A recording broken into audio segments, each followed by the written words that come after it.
Picture this, it's 3 in the morning. You're alone behind a counter and there's someone watching you from the shadows. You haven't seen them move in 20 minutes, but you can feel their eyes on you. Your instincts are screaming that something is wrong, but you don't know what to do. Do you confront them? Do you call the police? Do you wait it out and hope they leave? In those moments, the decisions you make could save your life, and understanding the psychology behind what's happening could be the difference between becoming a victim and staying safe. What I'm about to share with you isn't just another collection of scary stories. This is a deep dive into the psychological patterns of predatory behavior, the warning signs that something dangerous is developing, and the concrete strategies that can protect you when you're working alone at night. We're going to examine real cases, break down the tactics that dangerous individuals use, and most importantly, give you the knowledge to recognize when you're in danger before it's too late. Whether you work at a hotel, a gas station, a convenience store, or any other late-night establishment, the principles we're going to discuss apply universally because predators follow patterns, and once you understand those patterns, you can disrupt them. Part 1. The psychology of predatory testing behavior. Let's start by understanding something fundamental about how predators select and approach their targets. There's a concept in criminal psychology called pre-attack testing, and it's one of the most important things you need to understand if you work alone at night. Predators don't just randomly attack. They test, they probe, they look for vulnerabilities, and they do this through a series of escalating behaviors that are designed to gauge your awareness, your boundaries, and your ability to defend yourself. Think about it from their perspective for a moment. If someone has malicious intent, they're not going to announce it. They're not going to walk up and say they're planning something dangerous. Instead, they're going to engage in behaviors that seem innocent on the surface but are actually strategic tests. They might ask questions that seem normal but are designed to extract information. They might violate small social boundaries to see if you'll enforce them. They might linger in spaces where they shouldn't be to see if you'll notice or care.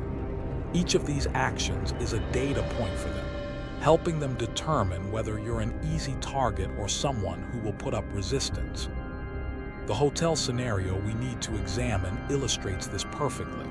When someone enters your establishment using a stolen credit card and then never actually goes to the room they supposedly checked into, that's not random behavior. That's calculated. They're creating a pretense of legitimacy while actually securing access to a building they have no right to be in.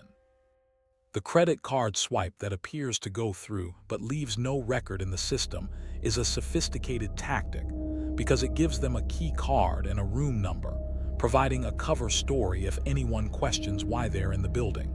But their real objective isn't the room at all. The room is just the excuse. What they're actually doing is buying time to operate inside a secured space. Now here's where the testing behavior becomes really important to understand. Once inside, this individual doesn't immediately do anything overtly threatening.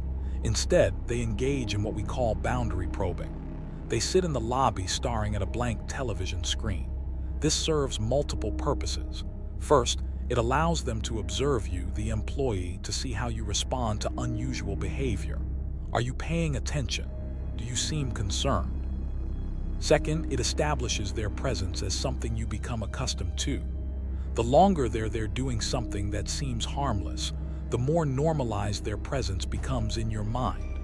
Third, it gives them time to study the layout, the security measures, the patterns of when guests come and go, and most critically, when you're most vulnerable and isolated. The progression of behaviors we see in these situations follows a predictable pattern. It starts with positioning themselves where they can watch you. Then it escalates to moving around the space, appearing in different locations, testing whether you're tracking their movements, standing in darkened hallways, entering stairwells and remaining there for extended periods, positioning themselves outside guest room doors. Each of these actions is more invasive than the last, and each one is a test. They're measuring your response at each level. If you don't react, they know they can escalate further. If you do react but weakly, they know you're aware but not confident in confronting them. Only if you respond decisively do they typically abort their plans. This is why understanding these patterns is so crucial. When you can identify testing behavior early, you can disrupt the entire sequence before it reaches a dangerous level. The person sitting in your lobby at 2 in the morning staring at nothing isn't just weird. They're gathering intelligence. The person who asks you very specific questions about your schedule or notices minute details about your routine isn't being friendly. They're profiling you. And the person who keeps appearing in different locations throughout your workplace isn't lost or bored. They're mapping the space and looking for opportunities. Let's talk about another critical aspect of predatory psychology, which is the concept of investment escalation. Once a predator has invested time and effort into targeting someone or someplace, they become psychologically committed to following through. This is actually one of the most dangerous phases because their previous investment makes them less likely to abort, even when circumstances change. In the gas station scenarios we need to examine, you see this principle in action. The individual who returns night after night, who sits in the parking lot with their lights off, who leaves photographs on the counter, has invested considerable time and energy. Each visit increases their psychological commitment to whatever their ultimate goal might be.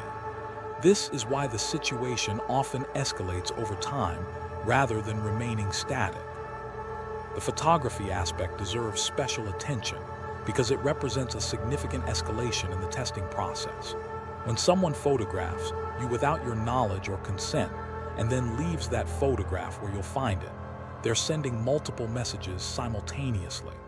They're demonstrating that they've been watching you when you didn't know. They're showing that they can get close to you without being detected. They're proving they have information about your routines and movements. And they're gauging your reaction to this boundary violation. Will you be frightened into submission? Will you confront them? Will you involve authorities? Your response to this test tells them everything they need to know about how you'll react to further escalation. What makes this particularly insidious is the way predators frame their behavior to make you question your own instincts. They'll say they're just being friendly, just curious, just making conversation. They'll act hurt or offended if you express discomfort. They'll make you feel like you're overreacting or being paranoid. This is a deliberate tactic called gaslighting, and its purpose is to make you doubt your own perception of danger. When your instincts tell you something is wrong, but the person makes you feel foolish for thinking so, it creates confusion and hesitation. That confusion is exactly what they want because hesitation is an exploitable vulnerability. Part 2. Recognition patterns, the warning signs you cannot ignore. Now that we understand the psychology behind predatory testing, let's discuss the specific behavioral patterns that should immediately raise your threat awareness level. These aren't just things that are unusual or uncomfortable. These are concrete indicators that someone may have dangerous intentions, and recognizing them early can give you the time you need to take protective action. The first major warning sign is what security professionals call pre-operational surveillance. This is when someone appears to be gathering information about your workplace, your routines, or the security measures in place. It can take many forms. Someone who comes in repeatedly but never seems to have a clear purpose. Someone who asks questions that seem innocent but are actually intelligence gathering. Someone who appears at odd hours just to observe. Someone who takes unusual interest in cameras, locks, schedules, or when other people are present. In the gas station example we examined, the individual who knew which dot pattern the employee used when writing, who noticed the timing of her security checks, who was aware of details about her appearance and behavior, was engaging in extensive surveillance. That level of detailed observation requires significant time investment and indicates planning.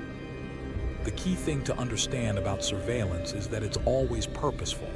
Normal customers don't care about these details. They don't track your schedule.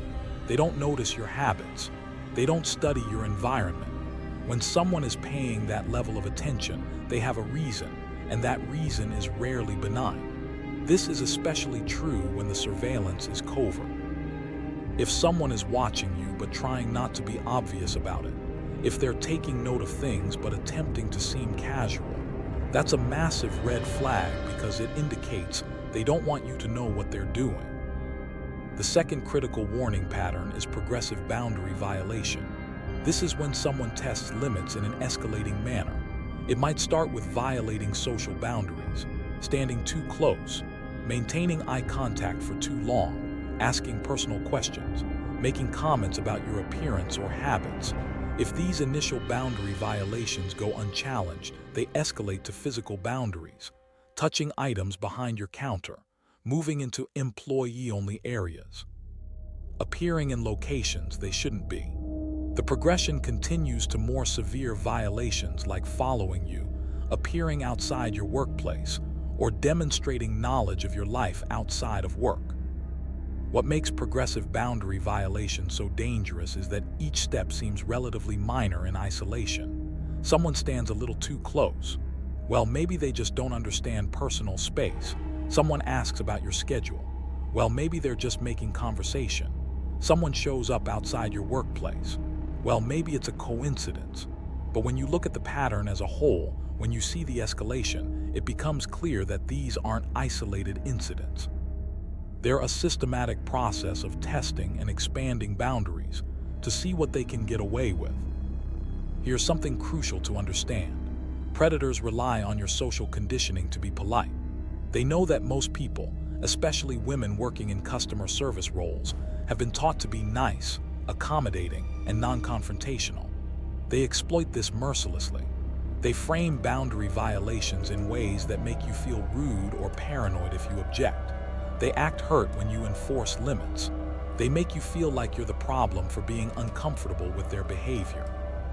This is manipulation, and recognizing it as such is essential because it frees you from the obligation to be polite to someone who is deliberately making you unsafe. The third major warning pattern is persistence without legitimate purpose.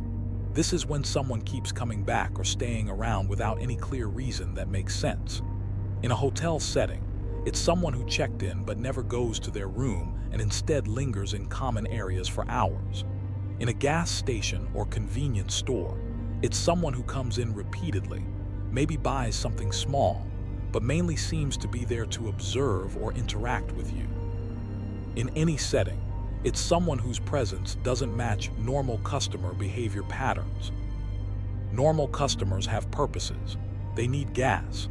They need a room to sleep. They need to buy something. They accomplish their purpose and leave. When someone's behavior doesn't follow this pattern, when they seem to be manufacturing reasons to be present or to interact with you, that's significant.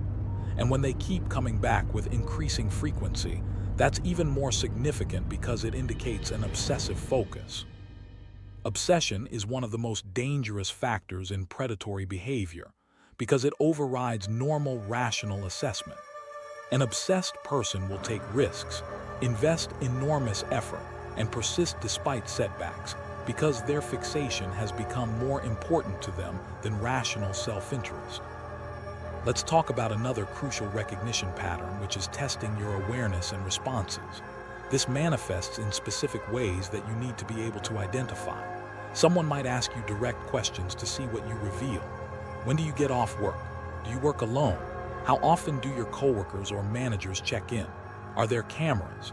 What are the security protocols?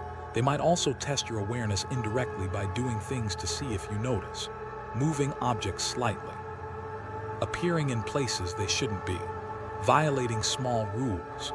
If you don't notice or don't respond, they've learned that you're either not paying attention or not willing to enforce boundaries, both of which make you more vulnerable.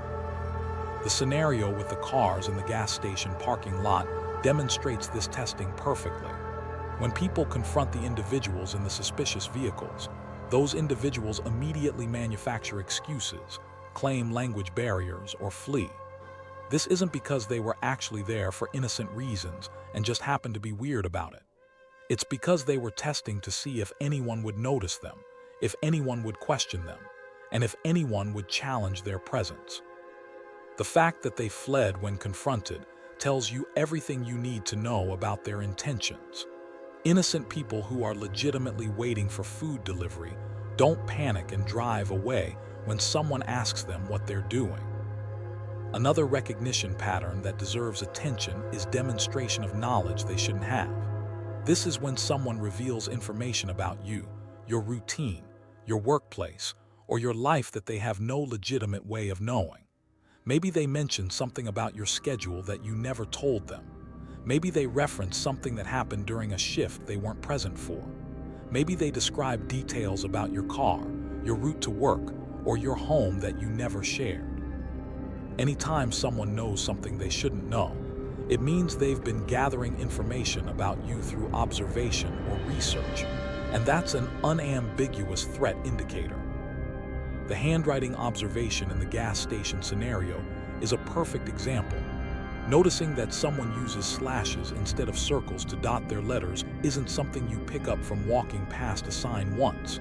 That's detail that requires prolonged observation and attention. When someone makes comments like that, they're actually revealing how much time they've spent studying you, and they're testing to see if you'll recognize that fact and be alarmed by it. Often, predators can't resist demonstrating their knowledge because it gives them a sense of power, but it also provides you with valuable information if you know what you're looking at. Now let's discuss synchronized or coordinated behavior, which is when multiple people seem to be working together in ways that don't make sense for normal activity. This is what we see in the scenario where two vehicles arrive separately, park in areas that aren't visible from the register, sit with their lights off, and then leave together when confronted. That coordination indicates planning and organization, which elevates the threat level considerably. When predatory behavior involves multiple people, it suggests either a more sophisticated operation or a group dynamic where individuals feel emboldened by having accomplices. Either way, it's more dangerous than a lone individual because it increases their capability and reduces your ability to manage the situation alone. The final recognition pattern I want to address is emotional incongruence, which is when someone's emotional presentation doesn't match the situation or context. Someone who seems unnaturally calm while doing something that should make them nervous. Someone who smiles at inappropriate moments. Someone who doesn't react with normal social emotions to things that should evoke discomfort, embarrassment, or concern. This is often a sign of either very controlled predatory behavior or potentially serious psychological disturbance, neither of which are things you want to be dealing with while alone at night. When someone's affect seems wrong, trust that instinct because it's your brain recognizing that something doesn't fit the normal social patterns we use to navigate interactions safely. Part 3. Tactical response strategies. Understanding recognition patterns is critical, but recognition alone isn't enough. You need to know how to respond effectively when you identify threatening behavior. The strategies I'm going to outline aren't just theoretical. They're based on actual security protocols, law enforcement recommendations, and analysis of situations where potential victims successfully disrupted predatory attempts. Let's break this down into immediate actions, escalation protocols, and long-term safety measures. First, let's talk about immediate tactical responses when you recognize concerning behavior. The most important principle is that your safety takes absolute priority over politeness, customer service, or fear of being wrong. I want to be crystal clear about this because it's where so many people hesitate, and that hesitation can be deadly. If someone's behavior is raising red flags, you are not obligated to give them the benefit of the doubt. You are not required to be nice to them. You are not responsible for their feelings. Your only responsibility is to protect yourself. When you first identify suspicious behavior, your immediate action should be to create distance and establish barriers. If someone is lingering inappropriately, move to a position that puts physical barriers between you and them. Position yourself near exits. Keep counters or desks between you and the suspicious individual. If your workplace has a back office or secure area, consider moving into that space, especially if it has a locking door. Distance and barriers aren't just physical protection. They also send a message that you're aware and taking defensive measures, which often causes predators to reconsider because you're demonstrating that you're not an easy target. The next immediate action is documentation and communication. Start documenting what you're observing. Note times, descriptions, specific behaviors, anything that seems relevant. Take photos or video if you can do so safely. But more importantly, start communicating what's happening to other people. Call your manager, text a friend or family member, reach out to coworkers. There are multiple reasons for this. First, it creates a record of the situation as it's developing. Second, it means someone else is aware of the threat, which provides backup if something happens to you. Third, and this is crucial, predators often abort their plans when they realize their target has communicated with others, because it means the situation can't be controlled as easily and there will be witnesses and evidence if they proceed. Here's a specific technique that's incredibly effective. When someone is engaging in suspicious behavior, acknowledge it directly and explicitly. Don't hint. Don't be subtle. State clearly that you've noticed what they're doing and that it's concerning to you. For example, if someone has been sitting in your lobby for hours doing nothing, you can say something like, "I've noticed you've been here for quite a while without checking into your room. Is there something specific you need, or is there a problem I can help with?" This accomplishes several things. It makes it clear you're aware of their behavior. It puts them on the spot to explain themselves. And it disrupts their ability to operate under the pretense that what they're doing is normal or unnoticed. When boundary violations occur, enforce boundaries immediately and explicitly. If someone asks personal questions, shut it down. I don't discuss my personal life with customers. If someone touches items behind your counter or enters areas they shouldn't be in, address it directly. That area is for employees only. You need to stay on the customer side of the counter. If someone stands too close, create distance and state the boundary. I need you to step back. The language doesn't have to be elaborate or polite. In fact, clear and direct is far more effective than softening your response with apologies or explanations. Predators look for people who won't enforce boundaries. By enforcing them firmly the first time they're tested, you signal that you're not a suitable target. Now let's discuss escalation protocols. There's a common question about when to call police, and the answer is that you should call much earlier than you probably think.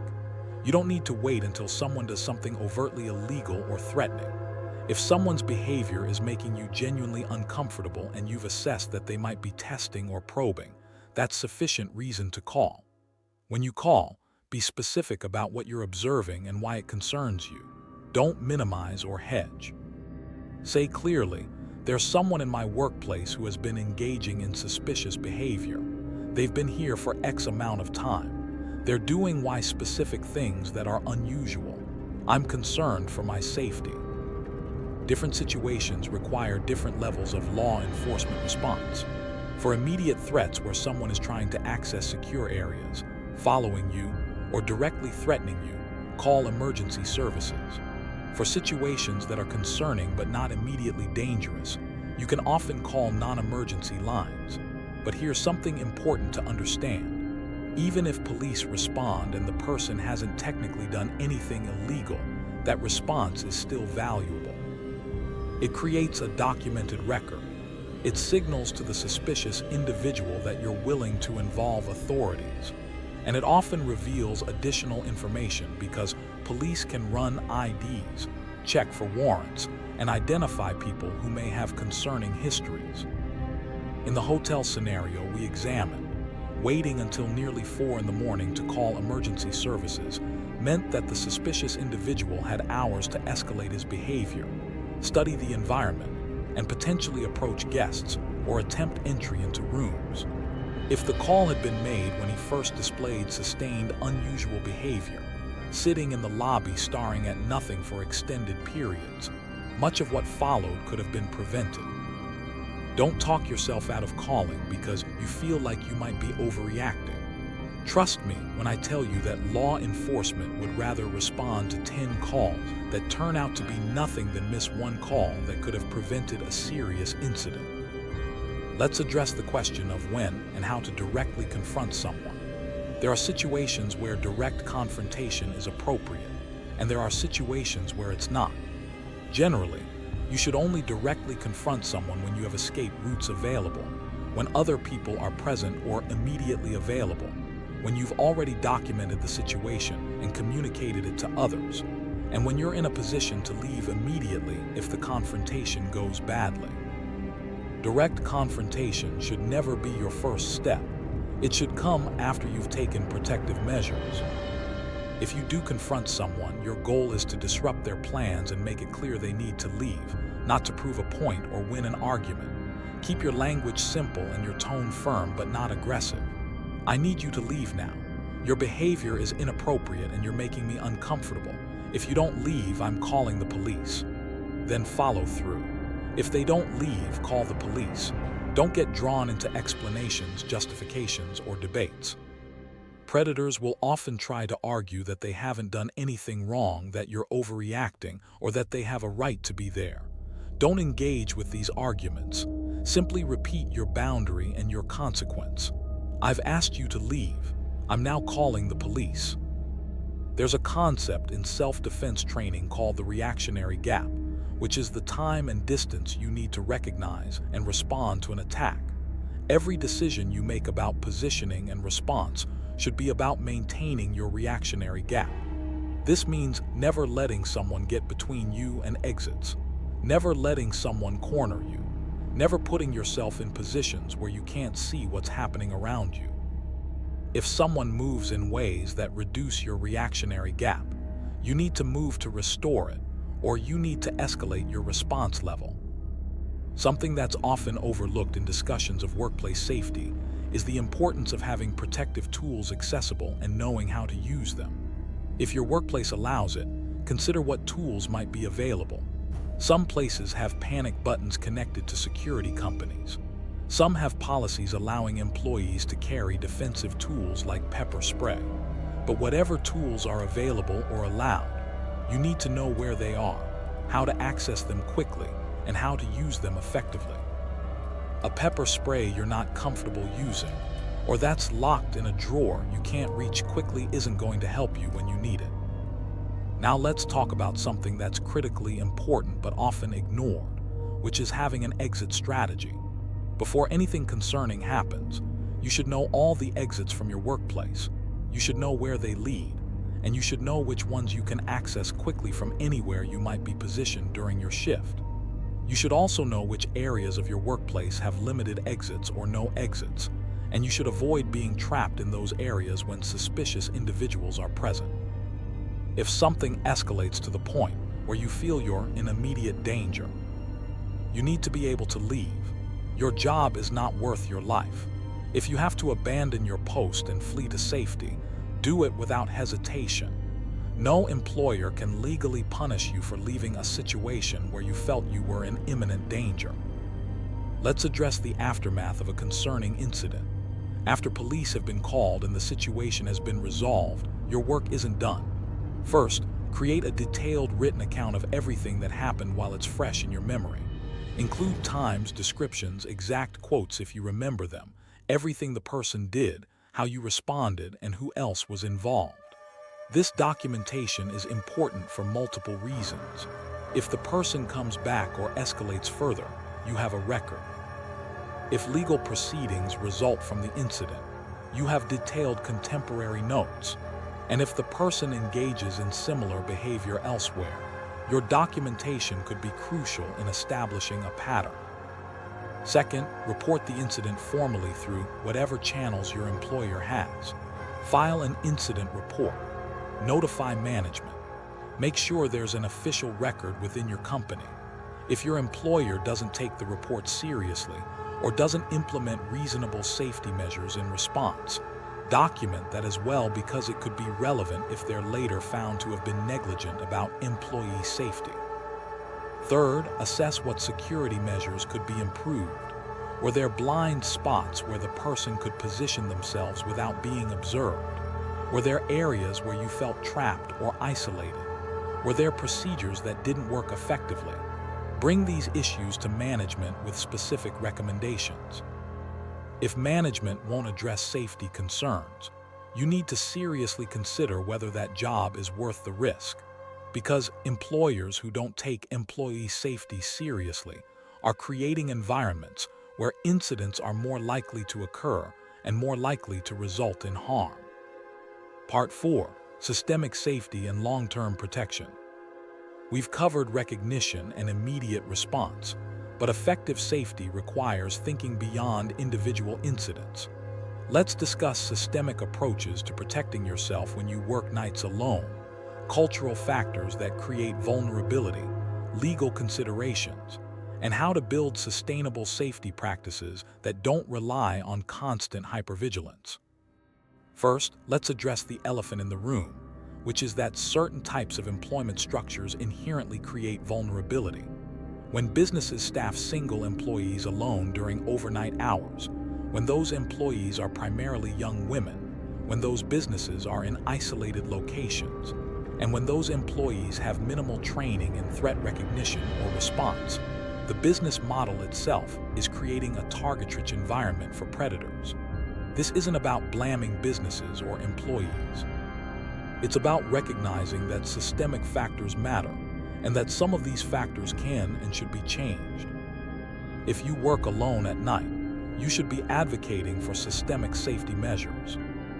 This includes things like having multiple employees working overlapping shifts, even during low traffic hours, having panic buttons or direct communication systems with law enforcement or security services, having security cameras that cover all areas including parking lots and approaches, having policies that explicitly authorize employees to refuse service to or remove customers who engage in threatening behavior, having regular check-ins from managers or security during overnight shifts, and having training programs that teach employees threat recognition and response protocols. Many employees don't advocate for these measures because they fear being seen as troublesome, or because they've been taught that customer service means accommodating everyone. But here's the reality. Businesses have a legal duty of care to provide reasonably safe working environments. If they're putting you in situations where you're vulnerable to assault, harassment, or other harm, and they're not implementing reasonable protective measures, they may be violating that duty. You have the right to work in an environment where your safety is prioritized, and you have the right to push back when it's not. Let's talk about cultural factors that complicate safety, particularly for women in customer-facing roles. There's enormous social pressure on women to be nice, accommodating, and non-confrontational, especially in service industry contexts. Women are socialized from childhood to smile, to not make people uncomfortable, to give people the benefit of the doubt, to worry about hurting feelings. Predators know this and exploit it deliberately. They frame their behavior in ways that make women feel like they're being rude or paranoid if they object. They weaponize social conditioning against their targets. Breaking through this conditioning requires conscious effort. You need to give yourself explicit permission to be rude to people who are making you uncomfortable. You need to recognize that you don't owe anyone your attention, your smiles, your personal information, or your tolerance of boundary violations. You need to understand that being called unfriendly or difficult by someone who's testing your boundaries is not a failure on your part. It's actually success because it means you've disrupted their ability to manipulate you through social pressure. This extends to how we talk about these situations with others. When women report feeling uncomfortable or threatened, they're often met with dismissiveness. They're told they're overreacting, being paranoid, or misinterpreting innocent behavior. This is incredibly damaging because it makes women doubt their own threat assessment and hesitate to take protective action. If you find yourself in a position where someone's behavior is concerning you, trust your instincts even if other people minimize your concerns. Your gut reactions to threat cues are the product of millions of years of evolutionary development. They're there for a reason, and they're usually right. Now let's discuss documentation and evidence collection in depth, because this is an area where many people don't realize how important their actions can be. Modern technology gives us tools that didn't exist even 20 years ago. Your phone can record video and audio. It can take photographs. It can document times and locations. It can back up information to cloud storage automatically. If you're dealing with concerning behavior, use these tools. Take photos of suspicious vehicles, including license plates if visible. Record video of concerning behavior when you can do so safely. Screenshot any online interactions or messages. Keep detailed written logs with dates, times, and specific descriptions of what occurred. Why is this so important? Because if the situation escalates, if legal action becomes necessary, if police need to build a case, evidence is everything. Memories fade and become less reliable over time. Detailed contemporary documentation is far more credible and useful. Moreover, having evidence collection practices in place makes you a less attractive target, because it signals that you're not someone who can be easily gaslit or whose concerns can be easily dismissed. Let's address restraining orders and legal protections. If someone engages in stalking behavior, repeated harassment, or threats, you may be able to obtain a restraining order or protective order. The specific processes and standards vary by jurisdiction, but generally, you need to document a pattern of behavior that causes you to fear for your safety. This is where your documentation becomes crucial. Courts need evidence to issue orders, and the more detailed and comprehensive your evidence is, the more likely you are to be successful in obtaining protection. However, it's important to understand both the benefits and limitations of restraining orders. On the positive side, violating a restraining order is a criminal offense, which gives law enforcement clear grounds to arrest someone who's bothering you. It creates an official record that this person is a threat to you, and many people will comply with restraining orders because they don't want legal consequences. On the limitation side, a restraining order is a piece of paper. It doesn't physically prevent someone from approaching you. If someone is genuinely dangerous and determined, a restraining order alone won't stop them. This is why restraining orders should be part of a broader safety strategy, not your only protective measure. That broader safety strategy should include things like varying your routines so you're not predictable, being cautious about what personal information you share on social media or with people you don't know well, having trusted people who know your schedule and check in regularly. Considering whether you need to change jobs or locations if a threat is serious enough, and having safety planning conversations with law enforcement about what specific protections or responses might be available in your situation. Let's talk about the psychological impact of working in environments where you have to constantly assess threat, maintain vigilance, and deal with concerning behavior. This takes a toll. Even if nothing overtly dangerous ever happens to you, the sustained stress of hypervigilance and the knowledge that you're in vulnerable situations can lead to anxiety, sleep problems, hyperarousal, and other stress responses. This is normal, and it doesn't mean you're weak. It means you're human, and you're responding normally to an abnormally stressful situation. If you're experiencing psychological impacts from workplace stress or threatening incidents, seek support. This might mean talking to a therapist, especially one who specializes in trauma or anxiety. It might mean connecting with other people who work similar jobs and understand the unique stresses involved. It might mean taking time off to recover after particularly concerning incidents. Don't minimize or dismiss what you're experiencing.